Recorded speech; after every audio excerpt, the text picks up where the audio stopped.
सेठ रतनपाल के दो लड़के थे, एक उसकी बेटी और एक बेटा। बेटा राहुल बहुत ही सुंदर था और बहुत बिगड़ा हुआ औलाद था।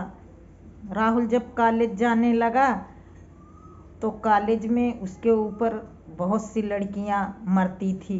राहुल भी अब बहुत खुश रहता था और चमचमाती कार से जब कॉलेज में जाता था तो लड़कियां उससे बहुत मिलने के लिए बेकरार रहती थी। और राहुल भी सभी लड़कियों को अपने साथ घुमाने फिराने ले जाता। पैसे तो उसके पास पैसों की कोई कमी नहीं रहती थी। खूब नाश्ता पानी कराता और घुमाता। लड़कियां बहुत खुश रहती थी उसके साथ।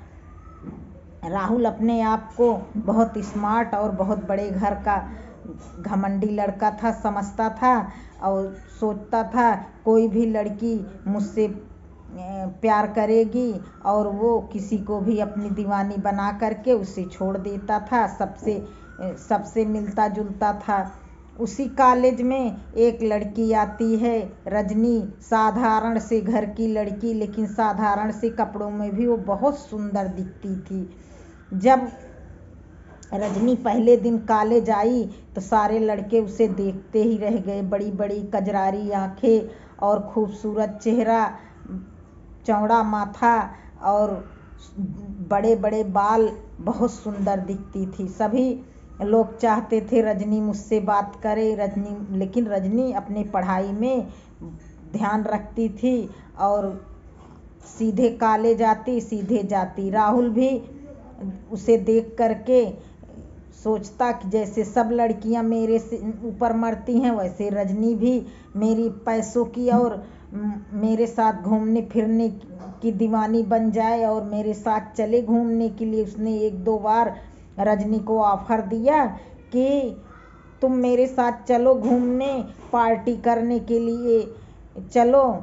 लेकिन रजनी ने मना कर दिया। बोली, मैं यहाँ पढ़ने आती हूँ, घूमने नहीं आती हूँ। मेरे माँ बाप इतने बड़े रईस नहीं हैं। रजनी जानती थी कि राहुल अपने माँ बाप की बिगड़ी औलाद है, इसलिए वो ऐसे लोगों से बहुत दूर रहा करती थी। वो अपना ध्यान एकदम पढ़ाई में लगाती थी। रजनी जितनी सुंदर थी उतनी ही समझदार भी थी। वो सीधे कॉलेज आती और चुपचाप घर जाती।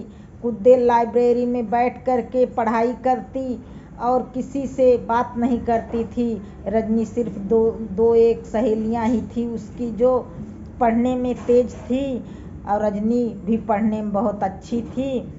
राहुल उसके पीछे पड़ा रहता था। जब राहुल ने जाना कि रजनी अब उसके चक्कर में आने वाली नहीं है तो वो उसके साथ बदतमीजी करने लगा। रजनी कहीं भी रहती उससे कुछ भी बोल देता। एक दिन राहुल ने रजनी का हाथ पकड़ लिया। चलो ना यार घूमने के लिए, सब लोग चल रहे हैं, तुम भी चलो, तुम क्यों नहीं चलती हो। तो रजनी उसको बोली कि हाथ झटक दिया और गुस्से में आ गई। बोली, तुम जैसे लड़के को मैं बहुत अच्छी तरीके से जानती हूँ। और ये कह कर के रजनी ने राहुल के गाल पर एक चाटा जड़ दिया। राहुल चाटा खा करके तमतमा गया और उस दिन घर पर गया। उसे बहुत बेचैनी हुई कि बताओ, एक साधारण सी लड़की ने मेरे गाल पर इतना तमाचा मार दिया। मैं इतना स्मार्ट हूँ और सारी लड़कियाँ मुझसे मिलने के लिए बेचैन रहती हैं और ये एक रजनी है मुझे बिल्कुल पसंद नहीं करती है। और गुस्से से एकदम आग बबूला था। उसने ठीक से खाना भी नहीं खाया और उसकी मम्मी उससे बहुत प्यार करती थी। उसको अपने बच्चे बहुत सुंदर लगते थे, बहुत अच्छे लगते थे। बेटा भी सुंदर था और बेटी भी सुंदर थी। बहन भी राहुल भैया से बहुत प्यार करती थी और भैया मेरे बहुत स्मार्ट हैं। अपनी सब सहेलियों से हमेशा मिलवाया करती थी कि मेरे भैया बहुत स्मार्ट हैं, बहुत अच्छे हैं। ये माँ भी अपनी सहेलियों को, अपने बच्चों को बहुत अच्छे से दिखाया करती थी कि मेरे बच्चे बहुत सुंदर हैं। राहुल को बहुत अपनी सुंदरता पर घमंड था कि मैं किसी भी लड़की को पटा सकता हूँ, लेकिन रजनी एक पहली लड़की थी जो राहुल को नापसंद कर दी थी।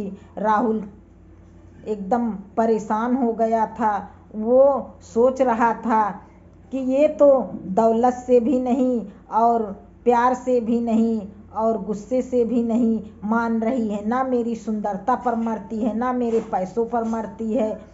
इसको मैं कैसे काबू में करूं, यही सारी रात सोचता रहा। और दूसरे दिन उसने प्लान बनाया और 2 लड़कों को अपने साथ मिला लिया और रजनी को कॉलेज से आ रही थी रास्ते में, क्योंकि रजनी रोज पैदल ही आती थी सवारी से और थोड़ी दूर जा कर के बस में बैठ कर के तब अपने घर जाती थी। रजनी जब पैदल ही जा रही थी तभी 2-3 लड़के मिल कर के रजनी को जबरदस्ती कार में बैठा लेते हैं और राहुल के एक फ्लैट में ले जाते हैं। राहुल के पापा का अच्छा सा फ्लैट था, उसमें कोई रहता नहीं था, खाली पड़ा हुआ था, उसमें ले जाते हैं और रजनी को अंदर कमरे में बंद कर देते हैं। राहुल जाता है और रजनी से कहता है, तुमने मुझे थप्पड़ मारा था ना, मैं अब तुमसे अपनी बेइज्जती का बदला लूँगा। और राहुल रजनी की इज्जत वहाँ पर लूट लेता है। रजनी एकदम रोने लगती है, बहुत गिड़गिड़ाती है, कहती है मुझे राहुल छोड़ दो, मैंने तुम्हारा क्या बिगाड़ा है, तुम अपनी पढ़ाई करो, तुम्हारे पास बहुत धन दौलत होगा तो क्या हुआ, हम लोग गरीब हैं, हमारे पास तो मात्र एक ही इज्जत ही नाम की चीज़ है। लेकिन राहुल मानता नहीं है और रजनी को बेइज्जत करके उसको छोड़ देता है। रजनी चुपचाप खामोश होकर के चली आती है अपने घर, फटे पुराने कपड़ों के साथ अपने घर आती है तो अपनी माँ से आ कर के बताती है और रोने लगती है। उसकी मम्मी पापा ये देख कर के बहुत दुखी होते हैं, क्या गरीब की लड़की की कोई इज्जत नहीं है, ये सोच कर के बहुत रोते हैं सारी रात। अपने माँ बाप की इकलौती बेटी थी रजनी, भले ही वो लोग गरीब थे लेकिन अपनी बेटी से बहुत प्यार करते थे। रजनी खामोश रहने वाली लड़कियों में से नहीं थी, उसने अपने बेइज्जती का बदला लेने के लिए ठान लिया था और मन में एकदम सोच लिया था कि राहुल को इस अपनी बेइज्जती का बदला मैं ज़रूर लूँगी राहुल से। ये सोच करके रजनी सो जाती है और सो करके सुबह उठती है, नहा धो करके फ्रेश हो जाती है और अपनी मम्मी पापा के साथ जा करके पुलिस में कंप्लेन थाने में लिखा देती है राहुल के खिलाफ। पुलिस वाले आ जाते हैं राहुल को पकड़ने के लिए और ले जाते हैं राहुल को। एक दिन बंद करते हैं, दूसरे दिन बड़े घर का लड़का राहुल था, उसकी मम्मी पापा ने राहुल को छुड़ा लिया जमानत के साथ और बहुत सारे पैसे दे करके और केस को रफा दफा करवा दिया। पैसों के लालच में पुलिस वालों ने राहुल को छोड़ दिया और पैसे ले करके केस को रफा दफा कर दिया।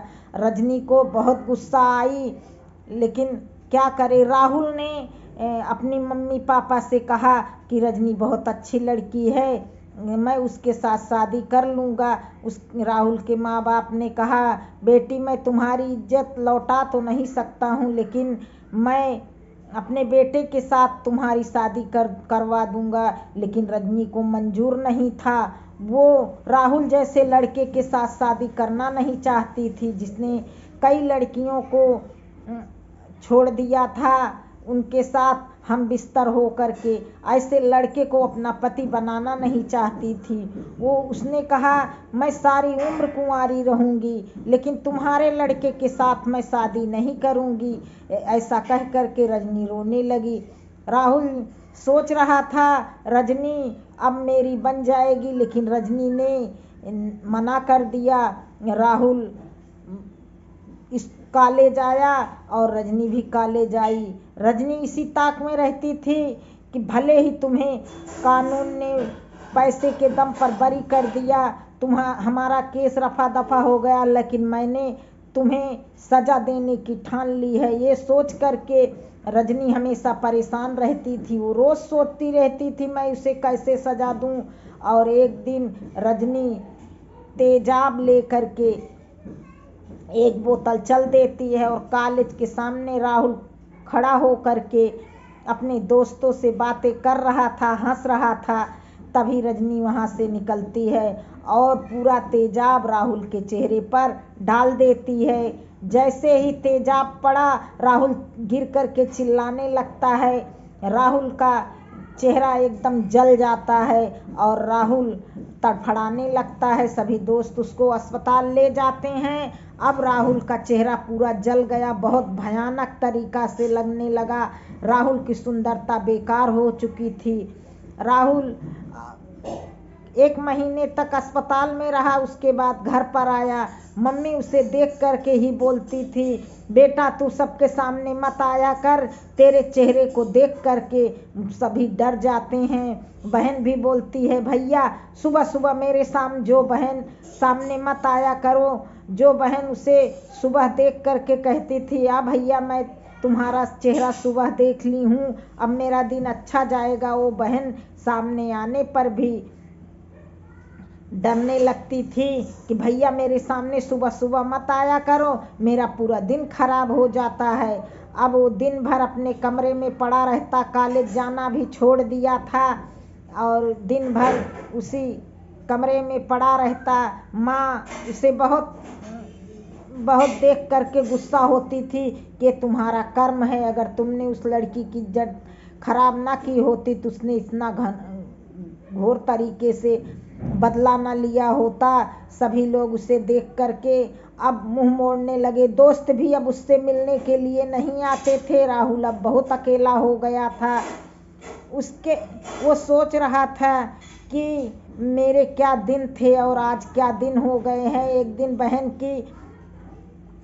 की बर्थडे पार्टी थी। बहन ने अभी सभी सहेलियों को बुलाया था और बुला करके पार्टी कर रही थी, लेकिन माँ ने सख्त हिदायत दिया था बाहर मत निकलना, और बहन ने भी कहा था भाई बाहर मत निकलना। तुम्हें देख करके मेरी सारी सहेलियाँ डर जाती थी, क्योंकि राहुल का चेहरा बहुत भयानक और खतरनाक दिखता था। डरा हुआ भूत के जैसे लगता था, जला हुआ चेहरा। अब राहुल एकदम सिसक करके कमरे में रोने लगा। राहुल को बहुत देर से पार्टी चल रही थी, राहुल को प्यास लगी थी, पानी पीने का मन कर रहा था, लेकिन वो डर के मारे बाहर नहीं आ रहा था कि अभी माँ और बहन भड़क जाएंगी कि तू बाहर क्यों आया। राहुल यही सोच रहा था कि मैं कैसे बाहर जाऊं। अभी राहुल को गला सूख रहा था और प्यास जोर की लगी थी। राहुल धीरे धीरे बाहर निकला, सोचा चुपचाप किचन में जाऊंगा और पानी लेकर के पी करके अंदर चला आऊंगा। लेकिन जैसे ही राहुल बाहर निकला, उसकी बहन की सहेलियों ने देख लिया और चिल्लाने लगी, अरे तेरे घर में भूत है, भूत भूत भूत। सभी इधर उधर भागने लगी। बहन गुस्सा होने लगी और माँ भी आ गई, उसे एक चाटा जड़ दिया और बोली अंदर ही रहा कर, बाहर मत निकला कर। ये कह करके माँ बाहर चली जाती है। राहुल अंदर जा करके खूब रोने लगता है। और फिर कुछ दिन के बाद राहुल कहता है, माँ मुझे पहाड़ी इलाके में जो एक फ्लैट है जंगल में, वहाँ कोई नहीं जाता आता है, उस फ्लैट में मुझे चाबी दे दो, मैं वहीं जा कर के रहूँगा। अब राहुल चुपचाप अपने फ्लैट में चला जाता है, वहाँ अकेला रहने लगता है। हर महीने माँ कुछ पैसे भेज देती थी। राहुल अपने खाने पीने की व्यवस्था करके वहीं रहने लगा और दिन रात आंसू बहाने लगा और सोचने लगा, मैं इतना बुरा कर्म ना करता तो मेरे साथ ऐसा हादसा ना होता। अब राहुल अकेला और चुपचाप रहता है फ्लैट में। तो राहुल के साथ अच्छा हुआ कि बुरा, सभी लोग कमेंट करके बताना।